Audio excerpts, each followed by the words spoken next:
justamente lo que mencionaba Raúl, esa tensión un poco entre lo urbano y rural. Pero si bien es cierto, no se podía llamar de esa manera hace más de 200 años atrás. ¿Verdad? Ya existía una tensión vinculada con la preocupación de si el mundo puede producir la cantidad de alimentos que la sociedad necesita. Porque si no puede producir la cantidad de alimentos que la sociedad necesita, entonces se viene una crisis en materia alimentaria, ¿verdad? Y justamente mencionábamos, Joan decía, las cadenas productivas no pueden parar. O sea, están funcionando en un continuo, ¿verdad? Permanentemente, y eso es muy interesante, ¿verdad? Este señor es un señor siempre, cada cierto tiempo, cada 30 o 40 años, nuevamente vuelve a salir su teoría, a pesar de que algunos dijeron que estaba un poco loco, ¿verdad? Hace 250 años atrás, ¿verdad? Cuando él decía, señores, va a haber un problema, porque estoy observando que hay un aumento. Él estaba viviendo la época de la revolución industrial. Entonces él lo que veía es que la gente, ¿verdad?, se empezaban a aglomerar en lo que hoy llamamos ciudades urbanas. En ese entonces eran, digamos, gente que venía del campo para empezar a hacer mano de obra con un salario fijo en las industrias, obviamente sin las garantías y sin los derechos que hoy tienen los trabajadores industriales. Entonces a él le preocupaba que la población estaba creciendo a un ritmo muy acelerado, ¿verdad? Y que la producción no estaba pudiendo acomodarse al ritmo que crecía la producción de alimentos. Y decía él, esto se tiene que en algún momento, en primer lugar, se va a desbordar, va a haber hambruna, y los equilibrios normalmente suelen ser desastrosos. O viene una guerra y desaparece una gran parte de la población, o bien eventualmente una peste, o quizás políticas públicas orientadas a controlar la natalidad, por ejemplo, podían ayudar, ¿verdad? Y no era menor, porque este señor estaba viviendo justamente en el año 1800, y en el año 1800 esto es lo que él estaba observando. Acá, este quiebre, muy interesante, ¿verdad? Y que tiene que ver, esta es una serie histórica de hace más de 10.000 años, básicamente desde la creación, o sea, desde la instalación de la era neolítica, de la economía productiva que le llamamos los economistas, cuando por primera vez empiezan a sentarse los seres humanos y empiezan a hacer el esfuerzo de producir sus propios alimentos y no depender de la suerte de la cacería o la recolección de frutos, deciden asentarse y empiezan a surgir lo que hoy llamamos ciudades. Bueno, si tenemos en cuenta esta serie histórica, miren esto, la humanidad desde la era neolítica tuvo que esperar aproximadamente 9.800 años para alcanzar el primer 1.000 millones de población. 9.800 millones de años, ¿verdad? Y 1800 es como el punto de quiebre de la historia, de la construcción de lo que hoy llamamos la modernidad, ¿verdad? Luego, para sumar el siguiente 1.000 millones de población, pasaron apenas 125 años. Y así sucesivamente ir sumándole 1.000 millones hasta que el último 1.000 millones, básicamente justo en lo que estaba mencionando Raúl, llegamos a 8.000 millones y tardó apenas 10 años. O sea, cada vez más estamos sumando personas a la cantidad de población mundial. Hoy somos más de 8.000 millones de personas. Y si tenemos en cuenta esta historia, y que además de eso en el 2012, como decía Raúl, justamente le sumamos el problema que por primera vez en la historia la población urbana empieza a superar a la población rural, quiere decir que hay, digamos, un movimiento o un cambio, una transformación en la historia mundial. No es solamente de cada uno de los países, sino en la historia mundial, ¿verdad? Entonces, la pregunta es, ¿va a existir en algún momento en la historia nuevamente, como cada año, o sea, cada cierto tiempo le recordamos a Malthus que decía, esto tiene que desembocar en un desastre? Lo que Malthus realmente no tiene en cuenta es, como siempre dicen los economistas, es el problema del avance tecnológico.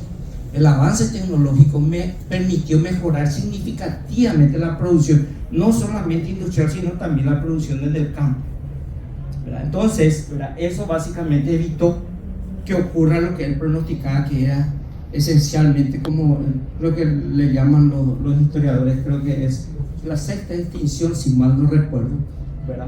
Entonces, la humanidad siempre está pendiente de este problema. Y hablamos de crisis alimentaria, hoy día no hablamos de crisis alimentaria, a lo mejor hablamos de seguridad alimentaria. ¿verdad? Y no es menor, ¿verdad? Yo creo que todos los países, tanto el mundo como América Latina principalmente, están pasando por ese proceso de transformación. Este es el caso de Paraguay concretamente, y es la cantidad en términos porcentuales, qué porcentaje de la población se asentaba en las zonas rurales. Y en la década de los 50 tenemos que el 65% de la población paraguaya estaba asentada en las zonas rurales, ¿verdad? Hoy día, en los datos más recientes que tenemos, apenas el 31%. O sea, se revirtió la situación en términos de lo que es la población asentada en las zonas rurales. Es una tendencia normal. Normalmente uno encuentra que la población rural en los países avanzados, ¿verdad?, suele ser una parte muy pequeña. Y es más, lo que uno observa en los países avanzados es que la generación de empleo o la participación de la producción del Producto Interno Bruto suele estar en el orden del 4%, por ejemplo, ¿verdad? Entonces, a la larga parece ser, ¿verdad?, que la agricultura cada vez va perdiendo menos peso, y lo que ganan peso son actividades encadenadas y especializadas en las ciudades, ¿verdad? Y eso genera mucho empleo en las ciudades, obviamente, ¿verdad? Entonces, no solamente tenemos el problema de que la población rural va abandonando el campo, se van instalando en las ciudades, sino también tenemos el problema de la pérdida de superficie. Esta es la expansión urbana. O sea, ¿qué porcentaje de la tierra se destina, ¿verdad?, a la producción? Y básicamente es el resto. O sea, estas son las tierras destinadas a asentamientos humanos. En el año 1950, el 35% de la superficie del territorio paraguayo era urbano, ¿verdad? Sin embargo, ya en el año 2022, el 69% de la superficie del territorio paraguayo, que tiene un poco más de 406.000 kilómetros cuadrados, era, digamos, ya urbano. Quiere decir que hay un 30% que está quedando para las zonas rurales a los efectos de, digamos, producir alimentos y dar de comer a la población total de una nación. Sin embargo, acá mencionábamos hace rato en la mesa que hay cosas muy interesantes, lo que se menciona.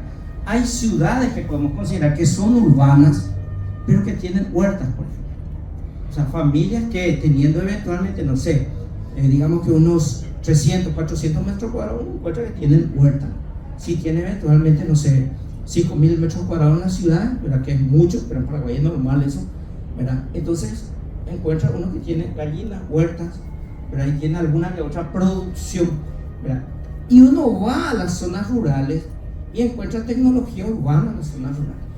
Ya encontramos que la población tampoco está aislada, tiene acceso a internet, ¿verdad? Las estadísticas indican que en las zonas rurales en Paraguay, ¿verdad?, en cada hogar hay 2 teléfonos celulares, por ejemplo. Se hacen transacciones financieras por teléfonos rurales, por teléfonos, digamos, por los aparatos móviles. Entonces, hay como matices.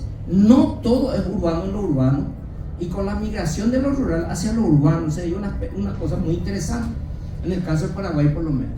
Y es que los que migraron en la década de los 60, los 70, tuvieron hijos ahí, sus hijos están siendo primera generación de estudiantes universitarios o de técnicos, pero que aún así siguen arraigados culturalmente al campo.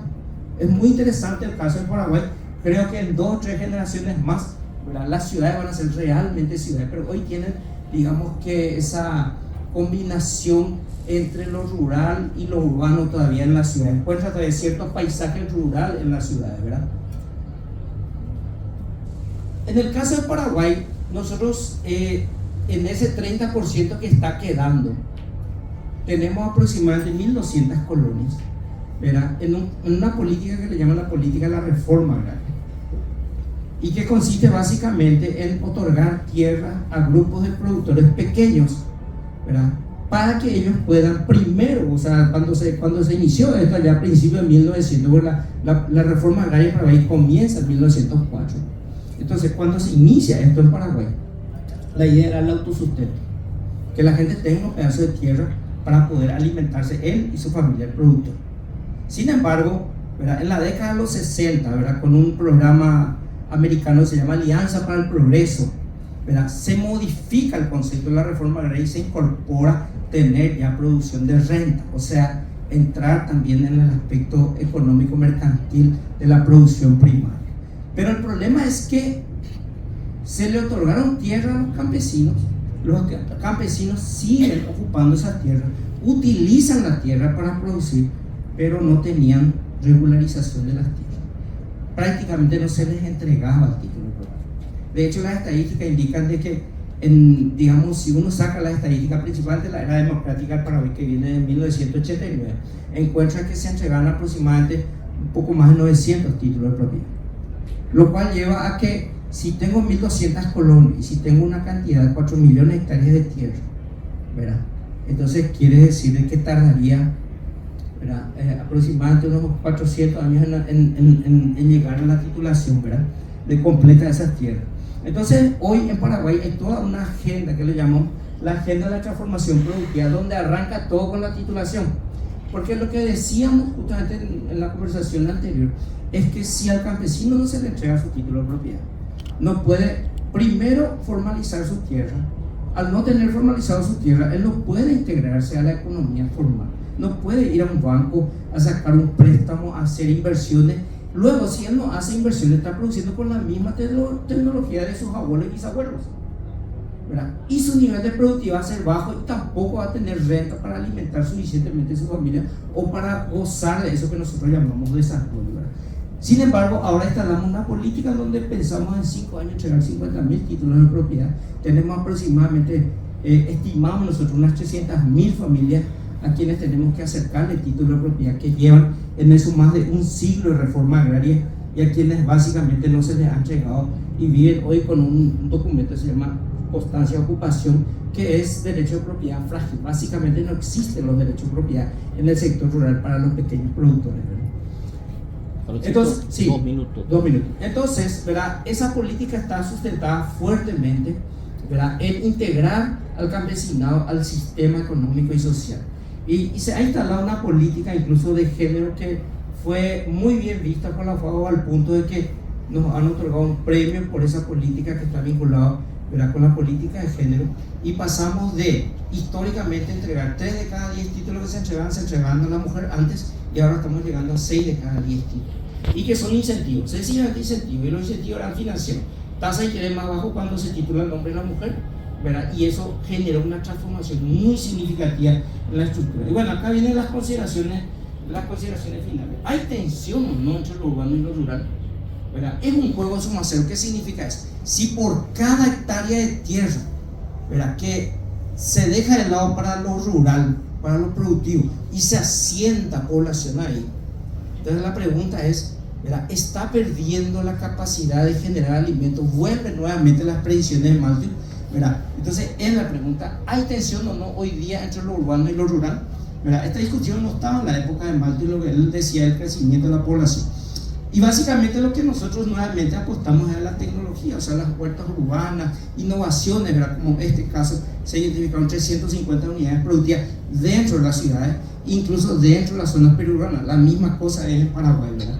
Instituciones, ¿verdad? Hay una ausencia, o hay veces que hablamos como si fuera que las instituciones existen cuando en realidad no existen.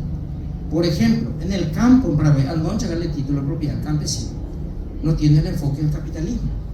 No está la institución de la propiedad privada, no está, porque él no está integrado dentro del sistema. Luego, él no sabe lo que es propiedad privada porque él no tiene título de propiedad, ¿verdad? Entonces, es un poco, hay que pensar que tenemos que empezar a crear instituciones, porque a veces damos por supuesto que las instituciones existen. Integración al contrato social, y esa es un poco la política que venimos aplicando en Paraguay, darle el título de propiedad al trabajador, no solamente rural, sino también a las poblaciones que están en zonas urbanas y que vienen asentamientos no titulados, que no pueden integrarse al contrato social. Entonces uno ve un edificio corporativo, 30 pisos, ¿verdad?, vive al lado de ese edificio, uno no tiene título de propiedad porque vive en un suelo que no está regularizado. Son poblaciones excluidas del contrato social. Tenemos que tener, una política para incluirlas. Y finalmente la transformación productiva, que se sustenta principalmente en otorgarle un título de propiedad a la gente y que la gente pueda realizar inversiones en sus unidades productivas, mejorar su productividad. De hecho, la evidencia empírica sostiene de que al titular una tierra 2 años después hay un aumento de productividad en el orden del 40% y un aumento en los ingresos de las unidades, de las familias, del orden del 30%. Entonces, un poco lo que quería compartir con ustedes, una visión general de la historia, ¿verdad?, pero al mismo tiempo comentarle algunos matices del caso paraguayo. Muchas gracias.